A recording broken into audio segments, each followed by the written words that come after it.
Primetime with anchors Diane Sawyer in New York, Sam Donaldson in Washington, and Chief Correspondent Chris Wallace. Tonight, an investigation that could save your life. A routine ride home after another day of work until disaster comes barreling down the track. There's an Amtrak train that just blew up. A suburban train collides with Amtrak. 9 people survive the crash but are trapped in a burning commuter car. Would you know how to escape? She was just banging on the window, just screaming, "Help me, please help me." And what if rescue workers couldn't get to you? It's not gonna go. You can't get out. You can't get out. Tonight, Brian Ross shows you the one thing you need to know: how to get out. Millions start their day with this sunny talk show host. But don't call her perky. Only because it describes coffee, not people. She also writes, sings, and even has her own business. A lucrative line of clothing that a critic said was made with child labor. Essentially, you've been accused of being a hypocrite. Tonight, Kathie Lee Gifford talks with Cynthia McFadden about her critics, her future, and about the truth of the controversy that hits close to home. Cody looked at me and he said, "Mommy, why are they saying you're such a bad lady?" This former Marine fell in love 10 years ago. Most beautiful woman I've ever seen in my life. And then did something he will have to live with for the rest of his life. Is this a spy story or a tragic love story?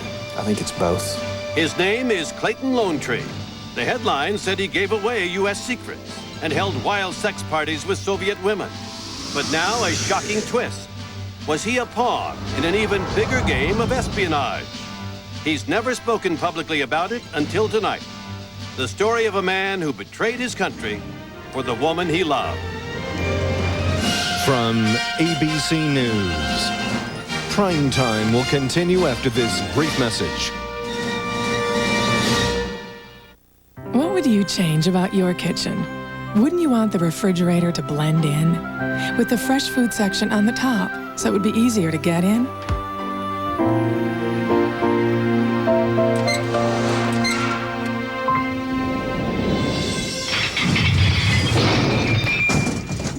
Introducing Amana's newest refrigerator. It's easier to blend in, fit in, and get in.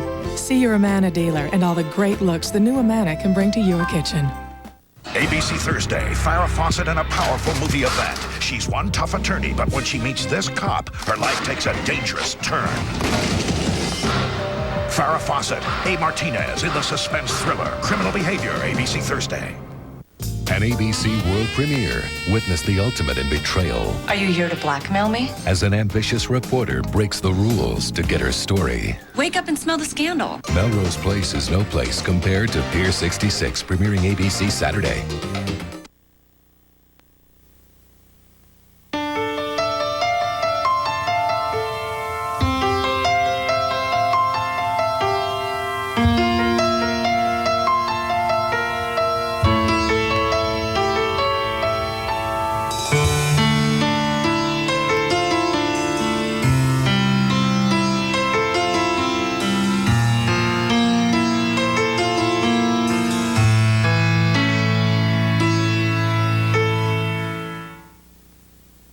Travel is safer than driving. But like airplanes, trains can be potentially deadly. And what Brian found in this joint investigation with U.S. News and World Report were some serious safety problems.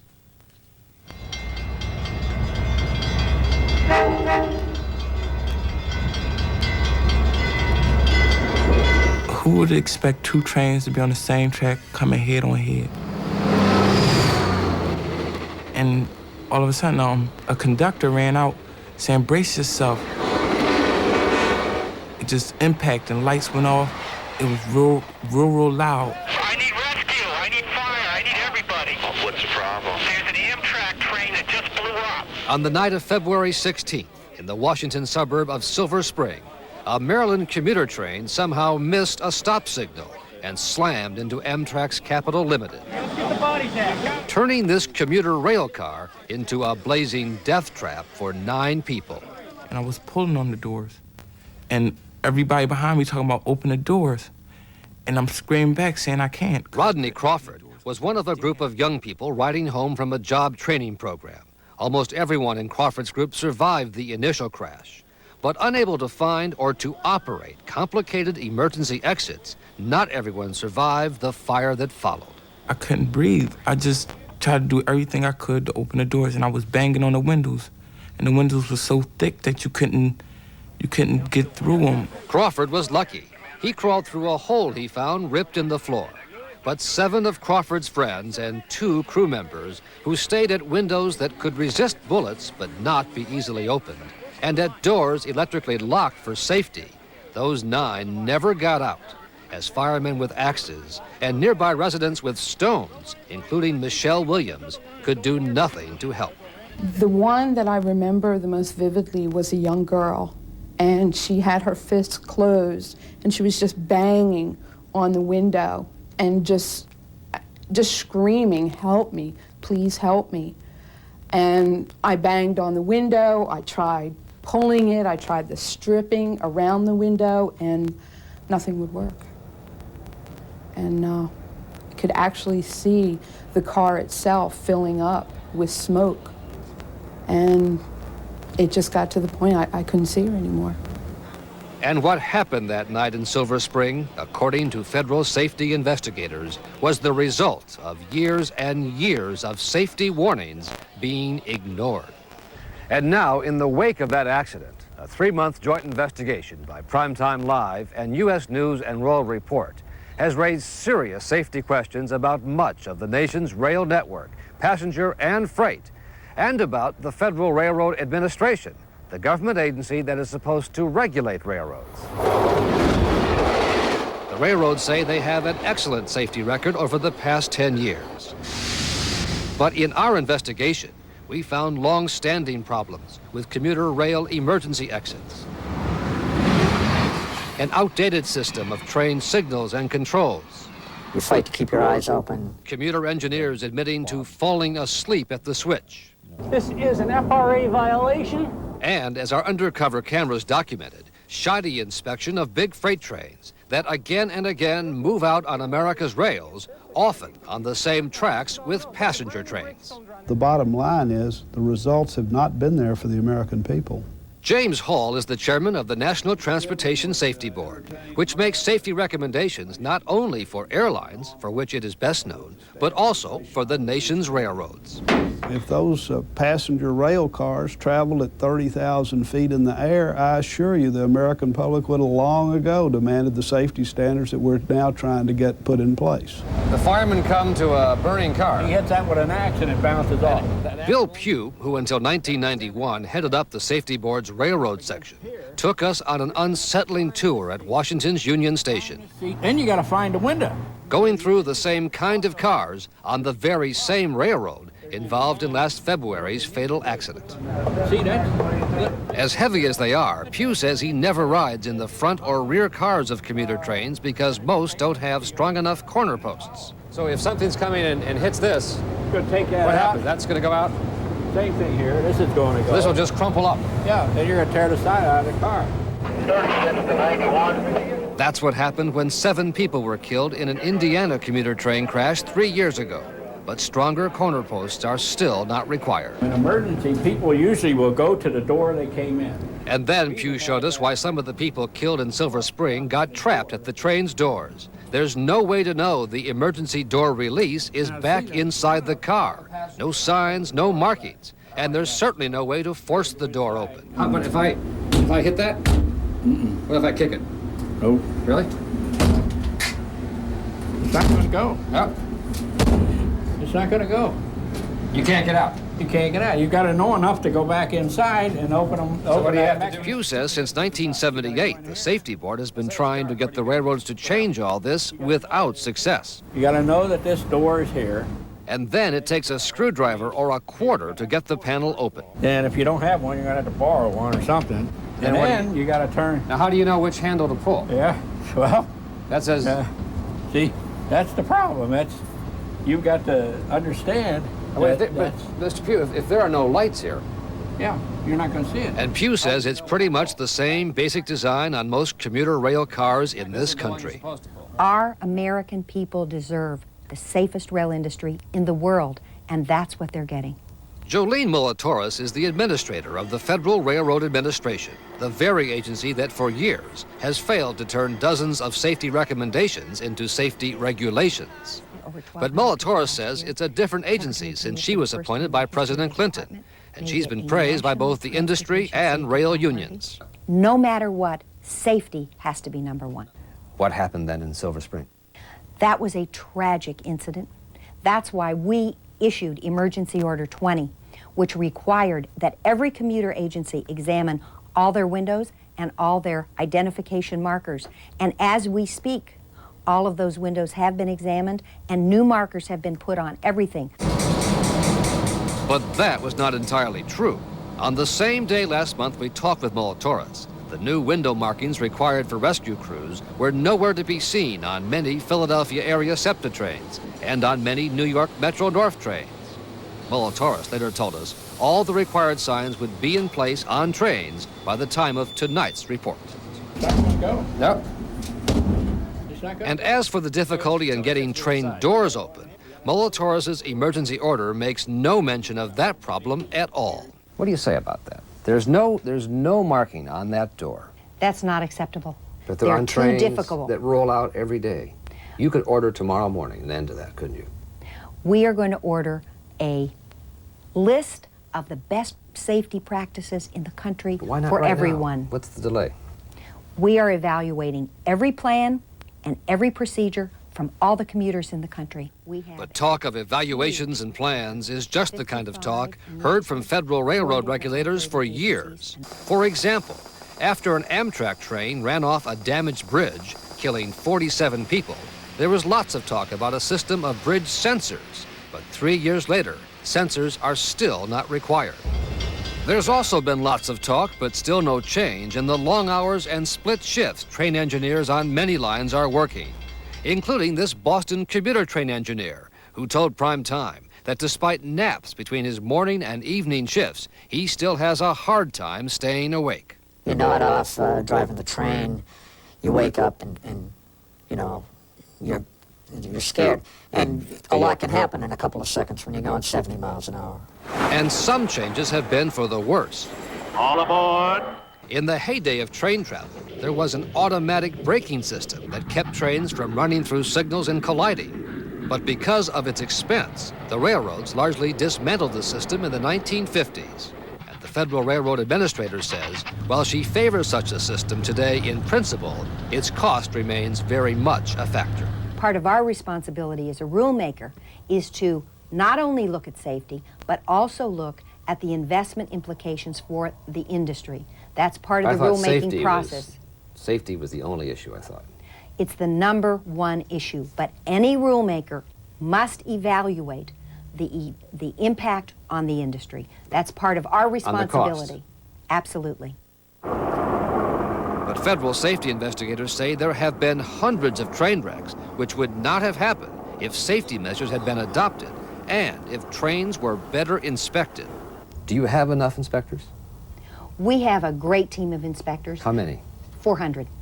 That's the same number of inspectors there were in 1978, despite a huge increase in train traffic since then. Have you asked for more? We haven't. Why not? What we believe is that everybody in the industry becomes a partner in this. It's more than just inspections. My, what do we got here? So, in the final step of our investigation, to see what was and what was not being inspected, we went undercover at the Bensonville freight train yard outside Chicago, run by the Soo Line. Bangy, bangy, bang. The car is destroying itself. Accompanied by a retired railroad carman and active union member, Don Julin, who says neither federal nor railroad company safety inspectors are doing their job. We got the L2 brake shoe broken. Julin took us down the line of a 77-car train, which supposedly had already been inspected. But Julin found 7 cars with a variety of violations, including, most serious, a broken wheel bearing, which safety experts say could cause the car to jump the tracks. It's not supposed to move at all. Does that move free enough for you? Backing collar's loose. The grease is going to leak out. Bearings will bind up. And then you better be wearing your earplugs because I think there's going to be a big crash. The record for safety is, over the last 10 years, has been just excellent. We showed what we found to Pat Pender, Vice President of Operations for Soo Line and its parent company, Canadian Pacific. Is that a problem? If indeed that was a train that was leaving Bensonville, departing for the main line, then there are defects there that we should have picked up. Why didn't you? And why didn't federal rail inspectors pick up any of those defects? Federal rail inspectors are not in all the yards all the time. In fact, when the manager of the Bensonville yard, Jim Johnson, was brought in to see our tape, he said our inspection was too tough. The federal inspectors don't do that? No, sir. If you look underneath Maybe the car, they should. Is that possible? I don't think so. I don't think that the rail industry would be able to move freight if somebody inspected a train the way this gentleman inspects a train. The train we inspected rolled out that night last month with defects that our safety experts say could be quite risky. The Soo Line later told us it believes any brake problems we found would have been caught before the train left, but that other defects we spotted did in fact go undetected. And while the train made its trip to Kansas City without any reported incident, it was clearly in a condition far from the stated goals of the Federal Railroad Administrator. This administration is focused on zero tolerance for any safety hazard. Zero tolerance. Zero tolerance. The cost of added safety measures to achieve that goal has so far been too high for the railroads. But as was made clear in Silver Spring this February, the cost of not achieving that goal has also been very high. I should have died because there was nowhere to go. There was nowhere to run. We stood there in the snow listening to these people scream, and then all of a sudden, there was just silence.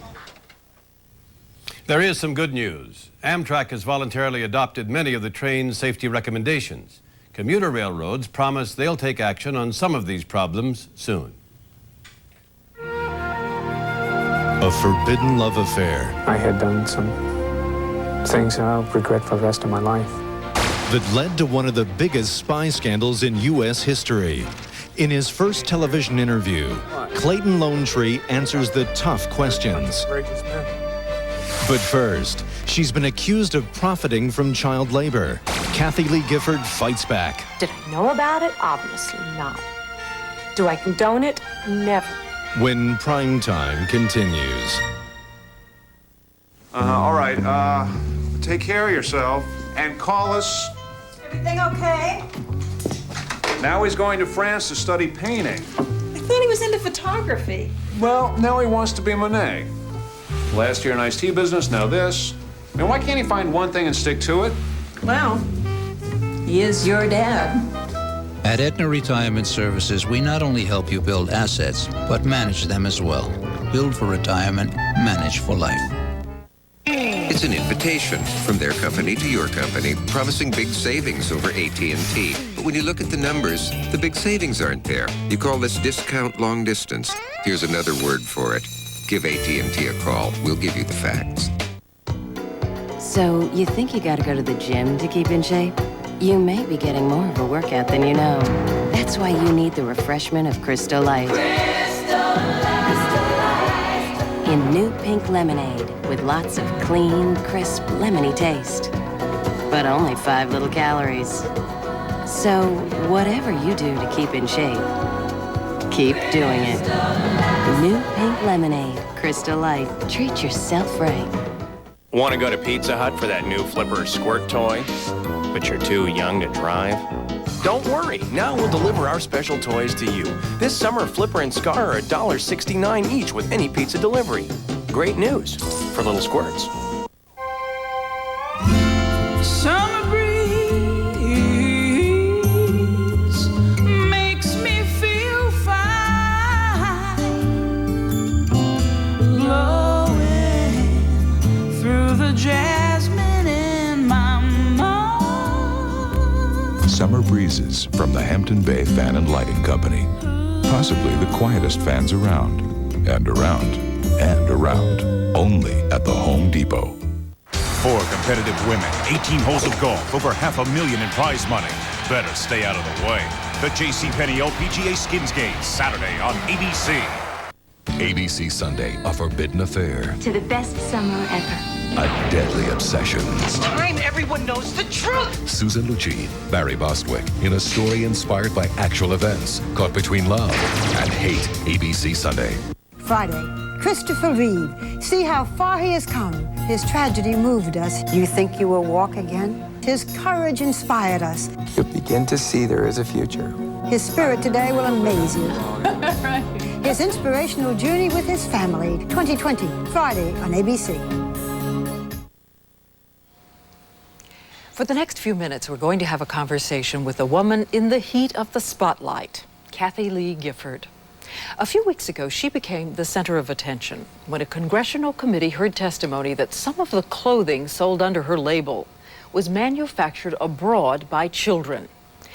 We should say at the outset that Kathie Lee Gifford is our colleague, and her popular morning show is owned by Disney, which also owns ABC. Her husband, Frank, is a legend at ABC Sports. But she told us that she wanted to sit down with no restrictions and talk about the allegations and the impact on her turbocharged life. So correspondent Cynthia McFadden started and ended a day with her just this week. Well,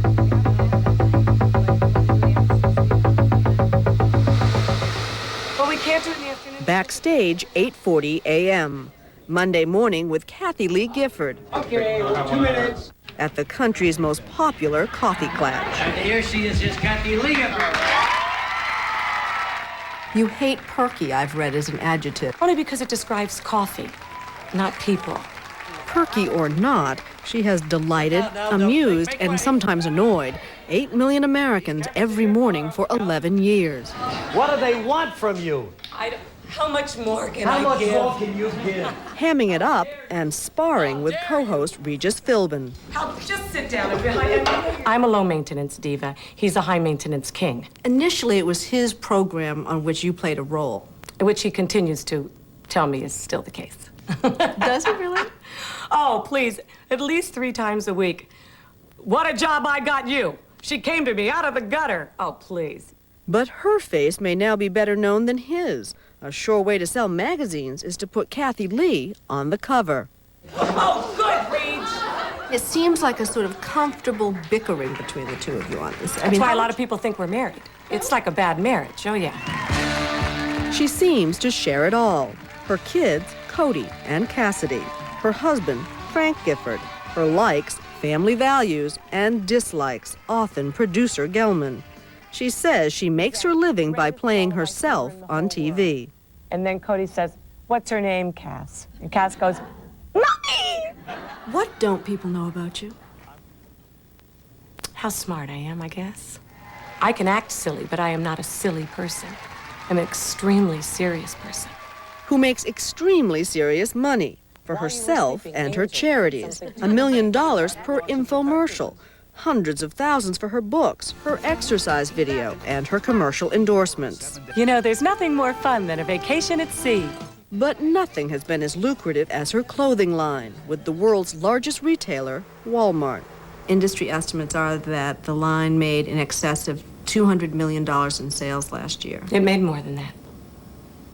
Want to tell us how much more? I've been told $300 million the first year. She gets about 3% of that, and that's $9 million, of which she gives at least 10% to children's charities. Because as good as Gifford is at earning it, she's also dedicated to giving it away. Most of it to her favorite cause, crack and AIDS babies. She and her husband gave a total of $5 million to charity in the last 4 years, with a pledge for $3 million more. Who's got the cookies? This facility, named for her son, cares for babies up to age 3. Pressure to find help for older kids led to the creation of this new building, named for her daughter, and slated to open this summer. Nice and clean and bright and... So she's the last person you might expect to have been accused of exploiting children. But she has been. I felt like I was being, of all people, being kicked in the teeth for trying to help kids. The charge? That some of her clothing line was manufactured in Honduras, allegedly by children working in sweatshops. Essentially, you've been accused of being a hypocrite, of saying that you care about children and yet of exploiting children to make your clothing line. Yeah. That's the irony of it, isn't it? That I would help children on the backs of other children. I mean, that to me is the definition of obscenity. That is very painful to me. On April 29th, this man, Charles Kernigan, a labor rights activist, told a congressional committee that about 6 months ago, sometime last fall, his organization found children making Kathie Lee pants. There were over 100 children in this plant making this clothing. The kids earn between 31 and 39 cents an hour, which is starvation wages. Now, only on Extra. The talk show host is facing bombshell allegations of using abused children to make her Walmart clothing line. Latest on Kathie Lee, her clothing line and allegations of forced child labor. After those stories were on, Cody looked at me and he said, "Mommy, why are they saying you're such a bad lady?" And that's when I said, how dare he make my own child question my integrity. So she decided to answer back. And I truly resent this man impugning my integrity. You can say I'm ugly, you can say I'm not talented, but when you say I don't care about children and that I will exploit them for some sort of monetary gain, for once, mister, you better answer your phone because my attorney is calling you today. How dare you? You were criticized by people who said that it seemed your tears weren't for the children who were being exploited, but rather for yourself. Those people don't know me. They don't know the 20-plus years I've been working for children. I laughed to Frank. I said, you know, only I could give $5 million away and build a house for little AIDS and crack kids, and somebody'd criticize me for it. But the criticism, says Kernigan, was not for her good works, but for what he saw as a brush-off to a letter he wrote her March 15th, telling her about the alleged abuses of Honduran children. Well, I didn't hear about it till 2 weeks ago. So Gifford went on the attack, saying he didn't give her enough information, and that while her clothes are no longer made in the Honduras plant, she's still not sure that children ever worked there. I'm not saying it didn't, Cynthia, that it didn't happen. I don't know. I'd like to know. Obviously, I'd like to know if and where it ever happens, because I can't live with that. And as a matter of fact, I've been so upset about this that I am announcing right now that I am, at my own expense, implementing my own watchdog organization that will be an independent third party with impeccable credentials who will be responsible for surprise visits and regular inspections of every one of the 24 factories around the world that anything that bears my name is manufactured. Kernigan, who has already secured similar inspections from the Gap, calls this a brilliant first step. But Gifford is still troubled that he didn't tell her immediately what he says he found. When you wait 6 months to tell somebody about something, you're not as interested in the exploitation that's taking place as you are in highlighting a problem for your own agenda. I find the waiting unconscionable. He says the reason he waited was because he was getting his facts straight, that he was checking and rechecking and double-checking to make certain that this was true. Well, Cynthia, I would hope he would check his facts, but if that is true, why did he have no physical evidence? Now, he's given us a picture, which I want to show to you, of some of the children that he says were working in this factory. And the little girl in the front row, who's now 15, he's bringing to New York. Mm-hmm. And he wants to know whether or not you would meet with this child. Absolutely, I would meet with this child. I'd meet with any child. Absolutely. But, Cynthia, you do know that he could take any picture of any child and put something on the bottom. But did I know about it? Obviously not. Do I condone it? Never. You seem to be a lightning rod in some ways. I used to think the world was divided into dog and cat people, and I now come to understand that it's divided into people who love Kathie Lee Gifford and who hate Kathie Lee Gifford. There doesn't seem to be much middle ground, is there? So all this stuff in the press about Kathie Lee Gifford being too... That was clever. It wasn't accurate, but it was clever. Doesn't hurt? It only hurts when it affects my family. When I saw a cartoon that had Regis and Frank and Cody at a sewing machine with me as a dominatrix saying, "Sew faster," You know, that kind of thing hurts because it involves people I love. I'm a big girl, and I can take a lot of criticism. I wouldn't be in this business after 28 years if I had as thin a skin as people say I have. I'm really pretty good about most of it. It's when it affects somebody I love who is not chosen to be in the public eye. Cody hasn't, and if he's in there, if he's in the public eye, it's because I put him there, and I'm responsible for that, and that's hard. Do you have regrets about that? Because you have been, by some television critics, Tom Shales from the Washington Post and others, have said that you have thrust your tow-headed moppets into the public eye in a way that's not fair to them. Well, it's interesting that those kinds of criticisms usually come from people who don't have children. The man is a good writer, and that's it. Somebody that I respect a lot in the entertainment field was trying to explain to me why certain writers are so sort of vicious. And he said, you know what, Kathie, I think they somehow think you're this mouthpiece for the radical religious right. Maybe because I was Anita Bryant's secretary when I was 17 years old, that somehow makes me 25 years later Anita Bryant incarnate. And if there are critics, there are also the fans. Number one among them, husband Frank Gifford. For 26 years, a staple on ABC's Monday Night Football. When people attack her, how do you feel? He understands. It's hard to describe, really, because you just want to go out and grab them by the neck and do something physical. But in this country, we'll forgive theft, we'll forgive murder, we've seen that, but we will not forgive success. Would you trade the fame at this point for a little peace and quiet? Absolutely. The fame isn't. Anybody that wants to be famous is crazy. And yet, without the fame, could you have possibly raised the money you've raised? No. And then so you say to yourself, is it too high a price to pay? At times it is. At times it is. At times you want to say to yourself, wait a minute. There are people out there molesting little kids. You know, I'm not perfect, but I'm certainly not a child molester. I'm not a child abuser. And I've spent more than half of my life raising money for children's causes and being there for little kids. So you say to yourself, where's a little justice? That's all you want. A little mercy. All of which makes a weary Kathie Lee Gifford wonder if she'll continue with her daily program. Will you sign for next year? Probably for one more year, and then I really can't see going on past that. One more year and... Yeah, I think so. Why? It's not as much fun as it once was. I'm uncomfortable making my living anymore as me. I might do a different kind of television show that doesn't require me to talk about my life for 20 minutes every morning. Not make my life so accessible to people. Not walk out there with a target around me. Say, well, right here, guys, right in the heart. You told me that you say a prayer every morning before you go on television. Yeah. Which is? Well, knowing myself as I do, dear Lord, don't let my feet hit the ground before I ask for your help so that this mouth won't hurt anybody today. That's not why I'm around. I don't want to hurt anybody. Least of all little children anywhere in the world. My mom used to say, honey, bloom where you're planted. And if you can't be a blessing, stay home. There would be a lot of disappointed fans if Kathie Lee Gifford ever did decide to stay at home. Now, a footnote about child labor. It is not exclusive to the garment industry. Around the world, at least 100 million children are involved in making everything from sneakers to soccer balls. This former Marine